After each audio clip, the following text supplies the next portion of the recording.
নমস্কার বন্ধুরা, তানবিনা রান্নাঘরে আপনাদের সবাইকে স্বাগত।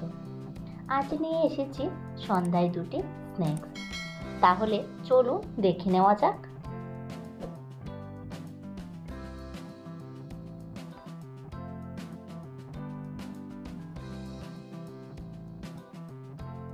প্রথমে কুচু নিমকিটা বানানোর জন্য আমি এখানে একটা মিক্সিং বোল নিয়েছি। এর মধ্যে দিয়ে দিয়েছি 1 কাপের মতো ময়দা, আর দিয়েছি স্বাদ অনুযায়ী নুন। এবার হাফ চামচ চিনি দিয়েছি, আর দিয়ে দেব 2 চামচ সাদা তেল।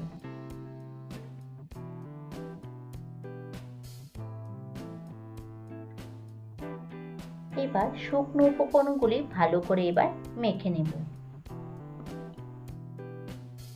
আমি এখানে কারি পাতা নিয়েছি। কারি পাতাটাকে ভালো করে কুচি করে ময়দার সঙ্গে মিশিয়ে নেব। আপনারা চাইলে এখানে জোয়ান বা কালো জিরে ব্যবহার করতে পারেন। আমি আজকে কারি পাতা দিয়ে নিমকিটা বানাবো।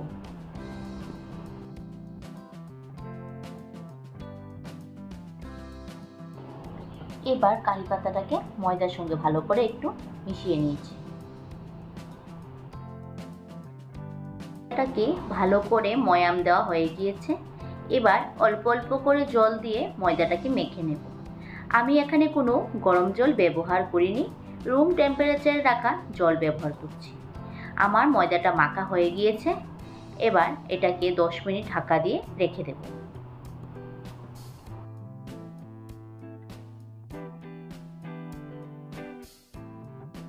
10 মিনিট পর ঢাকাটা খুলে ময়দাটাকে আবার একটু ঠেসে নিচ্ছি। আমাদের কুচু নিমকির জন্য ময়দাটা কিন্তু রেডি।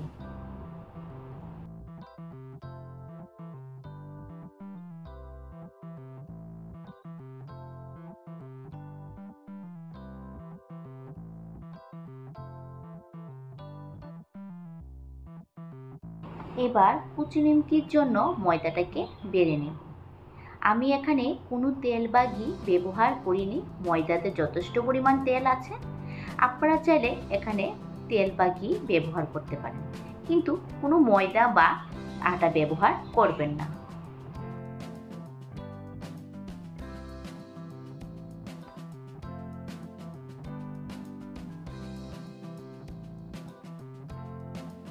বেলা হয়ে গিয়েছে। এবার একটা ছুরির সাহায্যে কেটে নেব। আপনারা চাইলে এখানে পিৎজা কাটার দিয়েও কাটতে পারেন।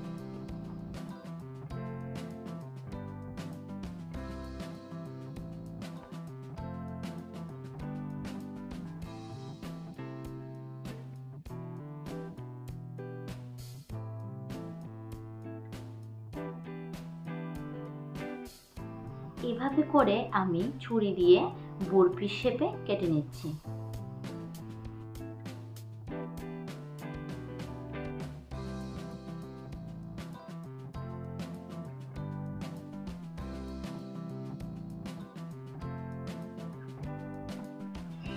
কাটা হয়ে গিয়েছে। এবার একটা কড়াই বসিয়ে নিয়েছি। কড়াইতে বেশ খানিকটা সাদা তেল দিয়েছি। তেলটা হালকা গরম হয়ে গিয়েছে। এবার এক এক করে কুচু নিমকিগুলি তেলের মধ্যে ছেড়ে দিচ্ছি। গ্যাসের ফ্লেমটাকে একদম লোতে রেখে নিমকিগুলি ভাজতে হবে।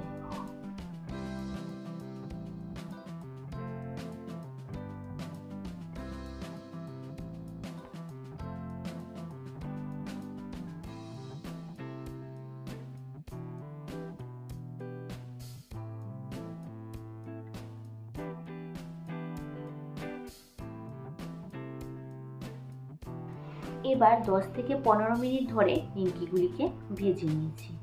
নিমকিগুলি ভাজা হয়ে গিয়েছে। এবার এইগুলিকে তুলে নেব। এবার অন্য একটা স্ন্যাক্সের জন্য নিয়ে নিয়েছি একটা মিক্সিং বোল। এবার এখানে দিয়ে দিয়েছি 1 কাপের মতো ময়দা। এবার দিয়ে দেব হাফ চামচ আজওয়ান, আর দিয়ে দেব হাফ চামচ নুন, আর দেব এখানে 2 টেবিল চামচ সাদা তেল।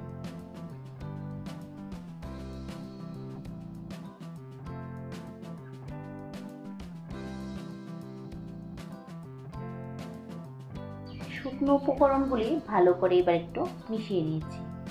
এবার রুম টেম্পারেচারে রাখা অল্প অল্প জল দিয়ে আমি এখানে ময়দাটাকে ভালো করে মেখে নেব।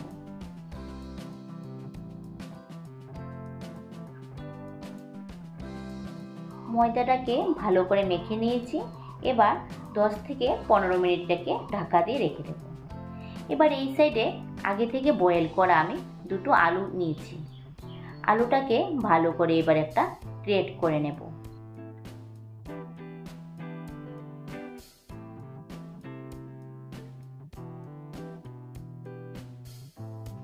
এভাবে করে গ্রেট করা হয়ে গিয়েছে। এবার দিয়ে দিয়েছি হাফ চামচ নুন, হাফ চামচ গরম মশলার গুঁড়ো, 1 চামচ কাসুরি মেথি, আর দিয়ে দেব হাফ চামচ লঙ্কা গুঁড়ো, হাফ চামচ হলুদ গুঁড়ো দিয়ে এবার দিয়ে দেব দুটো কাঁচা লঙ্কা কুচি করে নিয়েছি, এটা দিয়ে দিয়েছি। এবার আপনারা যদি চান কাঁচা লঙ্কাটা না দিতে এটা অ্যাভয়েডও করতে পারেন। এবার একটু মেখে নেব। মেখে এর মধ্যে দিয়ে দেব 2 চামচ কর্নফ্লাওয়ার। কর্নফ্লাওয়ারটা দিয়ে আলুটাকে ভালো করে একেবারে মেখে নেব।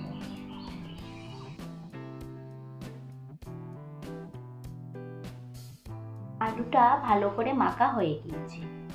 এবার 10-15 মিনিট পর ঢাকাটা খুলে ময়দাটাকে ভালো করে আবার ঠেসে ঠেসে একটু মেখে নেব। ময়দাটাকে এবার একটা রুটির মতো করে গোল করে বেলে নেব। এভাবে করে ময়দাটাকে গোল করে বেলে নিয়েছি। এবার একটা ছুরির সাহায্যে অবশিষ্ট অংশগুলি কেটে ফেলে দেব।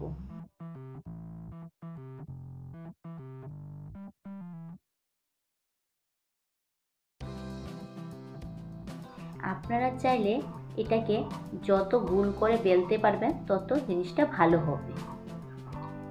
এবার আমি এখানে মাঝখানে একটা ছোট্ট একটা বাটি বসিয়ে দিয়েছি।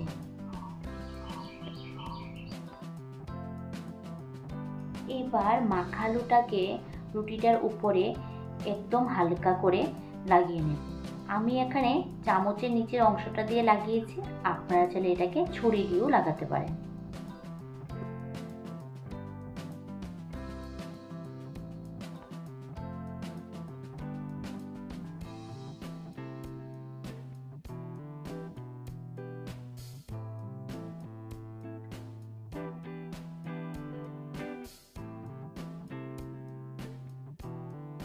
আলুটাকে রুটিটার উপরে ভালো করে মেখে নিয়েছি।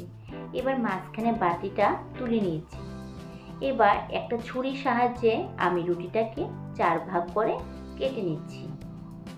আপনারা চাইলে এটাকে পিজ্জা কাটার দিয়েও করতে পারেন।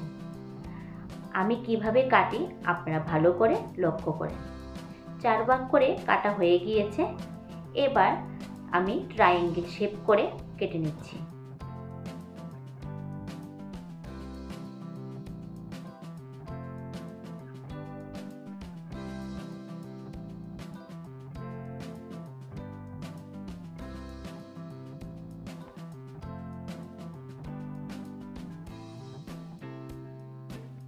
কাটা হয়ে গিয়েছে।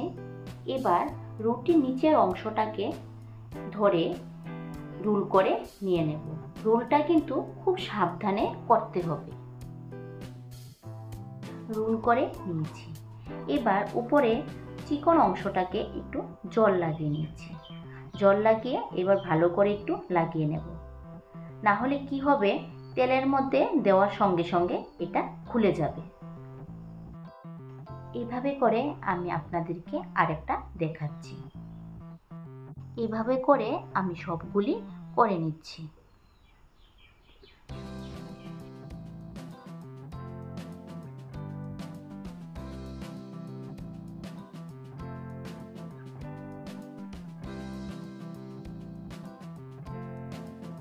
এইভাবে করে আমার সবগুলি করা হয়ে গিয়েছে।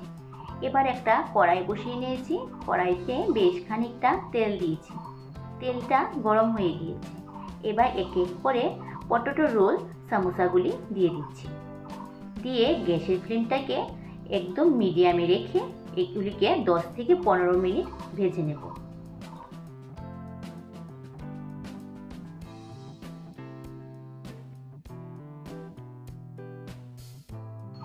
এগুলিকে মিডিয়াম টু লো ফ্লেমে ভালো করে ভেজে নেব। হাই ফ্লেমে একেবারে ভাজবেন না, তাহলে কি হবে, জিনিসটা ক্রিস্পি হবে না। এগুলি সন্ধ্যার চায়ের সঙ্গে খেতে ভীষণ ভালো লাগে, আর বাচ্চারাও সসের সঙ্গে যদি দেন একেবারে নিমিষে শেষ করে নেবে। পটেটো রোল সমোসা তৈরি হয়ে গিয়েছে। আপনাদের বাড়িতে যদি সন্ধ্যায় কোনো গেস্ট আসে তাহলে চায়ের সঙ্গে এটা বানিয়ে নিতে পারেন, খেয়েও ভীষণ ভালো লাগবে। আমার আজকে রেসিপি এই পর্যন্তই। আমার এই রেসিপিটি যদি ভালো লাগে থাকে তাহলে লাইক, শেয়ার ও সাবস্ক্রাইব করে পাশে থাকার অনুরোধ রইল।